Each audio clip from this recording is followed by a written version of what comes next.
বন্ধুরা, প্রথম দেখাতে এই জায়গাটা একদম রবীন্দ্র সরোবর লেকের মতন মনে হলেও এটা কিন্তু রবীন্দ্র সরোবর নয়। হ্যাঁ, থাম্বনেল দেখে তো বুঝেই গেছো এটা হলো সুভাষ সরোবর।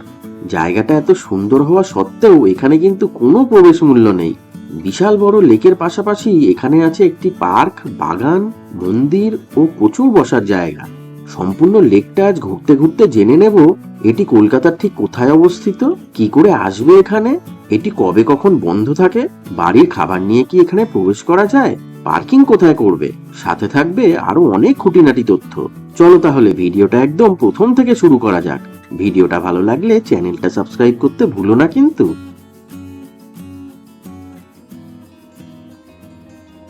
দাঁড়িয়ে আছি সুভাষ সরোবরের মেন গেটের সামনে। এটা বাইপাসের একদম পাশে। আর সামনে এটা হলো হায়াত রিজেন্সি, একটা 5 স্টার হোটেল। এর ঠিক ডান দিকে আছে যুব ভারতী ক্রীড়াঙ্গন। আর বাঁদিকে জাস্ট 2-3 মিনিট হাঁটলেই পড়বে salt lake stadium metro station. জায়গাটা হলো বেলেঘাটা, আর বাস স্ট্যান্ডের নাম কাদাপাড়া। তাই মেট্রো অথবা বাস যে কোনো ভাবেই অনায়াসেই এখানে পৌঁছানো যায়।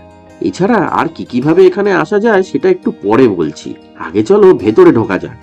এখানে ঢোকার কোনোই এন্ট্রি ফি নেই। ছোট থেকে বড় সবাই একদম বিনামূল্যে এখানে প্রবেশ করতে পারে। সাথে বাইক থাকলে এই এন্ট্রি গেটের পাশেই পার্কিংটা করে নিতে পারবে। এই সুভাষ সরোবর সপ্তাহে 7 দিনই সকাল 6টা থেকে সন্ধ্যে 7টা অবধি খোলা থাকে। এখানে ঢুকে প্রথমেই একটা কথা বলে রাখি, মেন গেট থেকে ঢুকে ডান দিক ও বাঁ দিক দুদিকেই যাওয়া যায়। বাঁ দিকেই দেখার মতন সবকিছু আছে, তবে ডান দিকটা একটু অপরিচ্ছন্ন। তাই ডান দিকে গিয়ে সময় নষ্ট করার দরকার নেই। তাও তোমাদের বোঝার জন্য জাস্ট এক ঝলক দেখাবো ডান দিকের পরিবেশটা কেমন। প্রথমে চলে এলাম একদম সোজা লেকের সামনে। লেকটা কিন্তু বিশাল বড়। এটাকে অনেকে বেলেঘাটা লেক বা কাদাপাড়া লেক বলেও চেনে। তবে লেকটা ভালো করে একটু পরে দেখাবো। তার আগে সামনেই দেখতে পেলাম ছোট থেকে বড় সবার জন্যই আছে কিছু শরীর চর্চা করার ইনস্ট্রুমেন্ট।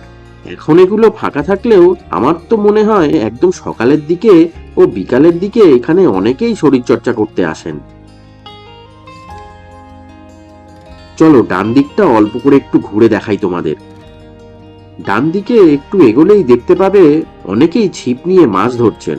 এখানে মাছ ধরতে গেলে 500 টাকা দিয়ে টিকিট কাটতে হয়, এবং একটা টিকিটে ম্যাক্সিমাম 3টে ছিপ অ্যালাউ আছে। আরেকটু এগোলেই দেখতে পাবে একটা ছোট্ট শিব মন্দির। বাহ, মন্দিরটা দেখে বেশ ভালো লাগলো আমার। ওম নমঃ শিবায়।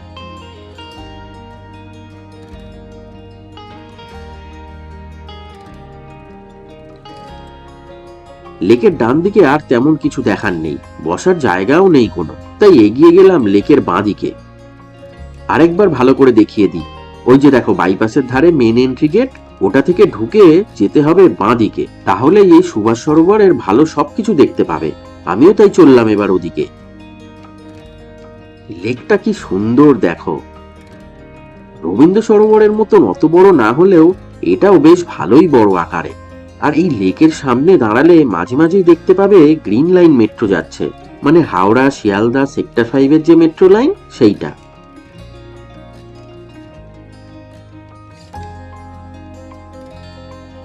লেকের মাঝে এইরকম দুটো আইল্যান্ড আছে। এটা আকারে একটু ছোট, তবে অন্যটা আরেকটু বড়। ওদিকটা যখন যাব তখন দেখাবো ওটা, সঙ্গে থাকো। পুরো লেকটার পাশ দিয়েই হাঁটার জন্য এরকম রাস্তা করা আছে। আর চারিদিকে পরিবেশটা দেখো একবার, অসাধারণ লাগছে। ফটোগ্রাফি, ভিডিওগ্রাফি, আড্ডা দেওয়া বা রিলস বানানোর জন্য আদর্শ জায়গা। এবার একটু ভিতরের দিকে আসতেই চোখে পড়ল বাবা ভোলানাথ বসে আছেন। আর পাশেই আছে শ্রী শ্রী রাধা গোবিন্দ জিউ মন্দির। পার্কের মধ্যে এত মন্দির আর ঠাকুরের মূর্তি খুব একটা চোখে পড়ে না কিন্তু। বলতে বলতে আরো কিছু স্ট্যাচু দেখতে পেলাম। এই দেখো গৌর নিতাইয়ের মূর্তি। বাহ, বেশ দারুণ বানিয়েছে। ভিডিওতে দেখে হয়তো বোঝা যাচ্ছে না, তবে মূর্তিগুলোর উচ্চতা প্রায় 7-8 ফুট লম্বা মনে হচ্ছে। বেঙ্গল সুইমিং একাডেমি যে এখানেই অবস্থিত সেটা আমার জানা ছিল না। আর এর ঠিক পাশেই যে এই সুভাষ সরোবরে ঢোকার আরেকটা গেট আছে সেটাও জানতাম না। এই ফলকটা থেকে জানতে পারলাম এই সুভাষ সরোবর ওপেন হয়েছিল 1965 সালের 23শে জানুয়ারি। এবং নেতাজি সুভাষচন্দ্র বসুর নাম অনুসারেই এই লেকের নামকরণ করা হয় সুভাষ সরোবর। চারিদিকে সবুজের কোনোই কমতি নেই, আশেপাশে তাই পাখিদের ডাকও শোনা যাচ্ছে বেশ কিছু। আরেকটু এগিয়ে এবার পৌঁছে গেলাম একটা পার্কের সামনে।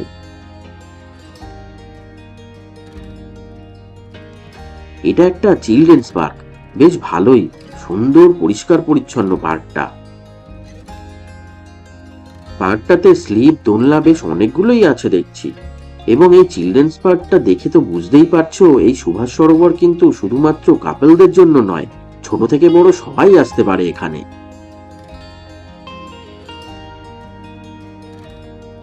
যার নামে এই সরোবর তার কোনো স্ট্যাচু থাকবে না সেটা কি কখনো হয়?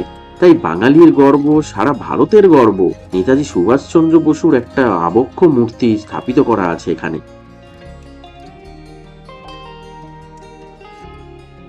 চারিদিকে এত গাছপালা থাকার জন্য প্রকৃতি প্রেমীদের কাছে এটা একটা আদর্শ জায়গা। বেশ শান্ত, শীতল, নিরিবিলি পরিবেশ। ভালো গরমের সময়ও এখানে ঘুরে বেড়াতে কোনোই অসুবিধা হয় না। চিলড্রেন্স পার্ক ছাড়াও মাঝে মাঝে এরকম কিছু কিছু স্লিপ করা আছে চোখে পড়ল। আর পুরো এরিয়া জুড়েই ডায়ে বায়ে এত রাস্তা আছে যে মাঝে মাঝে মনে হতে পারে এই বুঝি হারিয়ে গেলাম। তাই বলবো, বিশাল বড় এই সুভাষ সরোবরকে ভালো করে ঘুরে দেখার জন্য হাতে একটু টাইম নিয়ে আসুন। পুরো জায়গাটা তোমাদের ঘুরে দেখানোর জন্য কখনো বাঁদিকে তো কখনো ডান দিকের রাস্তা দিয়ে এগিয়ে যাচ্ছি, আর দেখতেও পাচ্ছি নতুন নতুন অনেক কিছু। যেমন এটা দেখো, একটা পাথরের ঢিপির মতো বানানো হয়েছে। দেখে যা বুঝলাম এটা একটা পাহাড়ি ঝর্ণাটাই বানানো হয়েছিল, তবে মেনটেনেন্সের অভাবে ঝর্ণার আর দেখা নেই। আর পাশেই দেখা যাচ্ছে সেই বেঙ্গল সুইমিং ক্লাবের আরেকটি গেট। আশেপাশের পরিবেশটা ভালো করে দেখাই তোমাদের। চারিদিকে সবুজ আর সবুজ, অসাধারণ। এবার একটা ইনফরমেশন দিয়ে রাখি, বেলেঘাটা সিআইটি মোড় থেকে বেলেঘাটা পুলিশ স্টেশনের পাশের রাস্তা দিয়ে 5 মিনিট মতো হাঁটলেই পেয়ে যাবে এই সুভাষ সরোবরের 5 নম্বর গেট। তাই যারা শিয়ালদার দিক থেকে বাসে করে আসবে তাদের এই রুটটা একটু সুবিধা হবে মনে হচ্ছে। আমি তো যত ঘুরে দেখছি ততই ভালো লাগছে এই পরিবেশটা। আর যেতে যেতে মাঝে মাঝেই চোখে পড়ছে এইরকম কিউট কিউট কাঠবিড়ালি, কি সুন্দর লাগে এদের দেখতে। এরকম চওড়া সুন্দর পরিষ্কার পরিচ্ছন্ন রাস্তা এখন ফাঁকা ফাঁকা মনে হলেও ভোরবেলার দিকে অনেক মানুষ আসেন এখানে মর্নিং ওয়াক ও জগিং করতে। আচ্ছা, তোমাদের বলা হয়নি, এই সুভাষ সরোবরে কিন্তু বাইরের খাবার নিয়ে প্রবেশ করাই যায়, কোনো বাধা নিষেধ নেই। এবং ভিতরে এরকম কিছু বাদাম, চানাচুর, ঘটি গরমও চোখে পড়বে। এত বড় সুভাষ সরোবরে সারাক্ষণ যে শুধু হেঁটেই যেতে হবে সেরকমটা নয়, কিন্তু আছে অনেক বসার জায়গা। ইচ্ছা হলে লেকের মৃদুমন্দ হাওয়া খেতে খেতে এখানে ঘন্টার পর ঘন্টা বসে থাকতেই পারেন, ফ্যামিলি, ফ্রেন্ড বা প্রিয়জনের সাথে। ডিস্টার্ব করার কেউ নেই। এবার একটু এগোতেই সামনে চোখে পড়লো একটা উঁচু জায়গা। চলো দেখা যাক কি আছে উপরে। তবে সেখানে যেতে গিয়ে দেখতে পেলাম ভালোই বড় একটা মাঠ।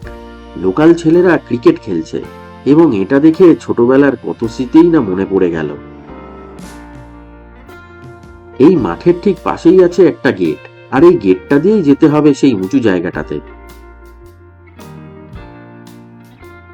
উপরে উঠে দেখলাম একটা গাছের নিচে রয়েছে গোল করে বাঁধানো বসার জায়গা এবং মাঝে রয়েছে দেবাদিদেব মহাদেবের একটা মূর্তি, তবে কন্ডিশন খুব একটা ভালো নয়।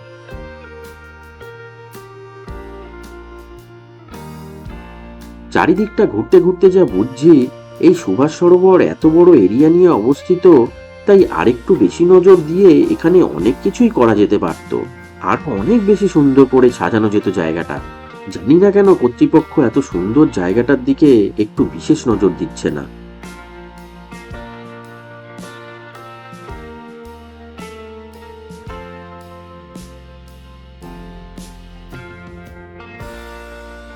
সামনে ওই দেখো লেকের মাঝে আরেকটা আইল্যান্ড।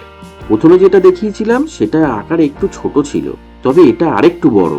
আইল্যান্ডের গাছগুলো সবই মরে গেছে বোঝাই যাচ্ছে, তবে গাছগুলোর প্রতিটা ডালে কত হাজার যে পাখি বসে আছে সেটা হয়তো ক্যামেরাতে তোমাদের ঠিক বোঝাতে পারছি না।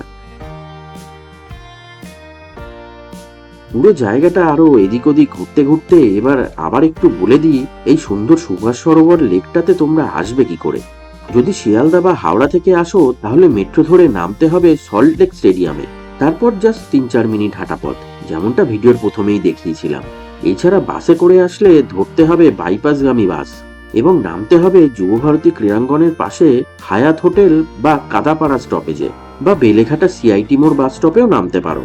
তারপর বেলেঘাটা পুলিশ স্টেশনের পাশের রাস্তা দিয়ে জাস্ট 5 মিনিট মতন হাঁটা পথ। সুভাষ সরোবর সম্পর্কে অনেক তথ্যই দিলাম আজ তোমাদের এবং পুরোটা ঘুরিয়েও দেখালাম। এছাড়াও যদি কিছু প্রশ্ন থাকে তাহলে অবশ্যই কমেন্ট করে জানিও, নিশ্চয়ই রিপ্লাই দেব। আর ভিডিওটা কেমন লাগলো সেটাও জানাতে ভুলো না কিন্তু। ভিডিওটা ভালো লাগলে একটা লাইক করে দিও আর শেয়ার করে দিও প্রিয়জনদের সাথে। আর আজ ফার্স্ট টাইম যারা আমার ভিডিও দেখছো তারা তো আশা করি এতক্ষণে এই চ্যানেলটাকে সাবস্ক্রাইব করেই নিয়েছো। আজকের মতো তাহলে টাটা।